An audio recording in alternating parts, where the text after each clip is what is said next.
Hello, everyone. It's Monday. The session is this Thursday. Spring cleaning. What can I say? I did get some work done at the fabulous Broadway Strings in Somerville, Mass. Newish, women-owned Lutherie in Somerville. Highly recommend. I'm going to put the link below to give her a little shout out. This month, I'm going to play the tune Lucy Fars to add to our session list, which is a barn dance made famous by the woman fiddler from London, originally from somewhere in Ireland, named Lucy Farr. And it's just a great tune. And I've been challenging myself to learn the whistle lately, again, and trying to just learn all the tunes I've been giving you on whistle. And I realize I'm kind of playing them a little too fast for beginners.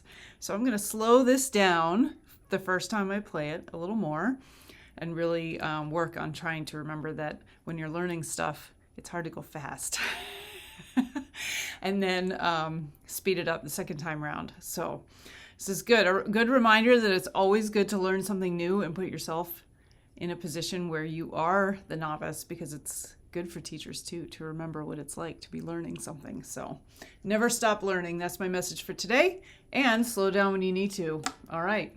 Pick your tempo. Here we go, Lucy Fars.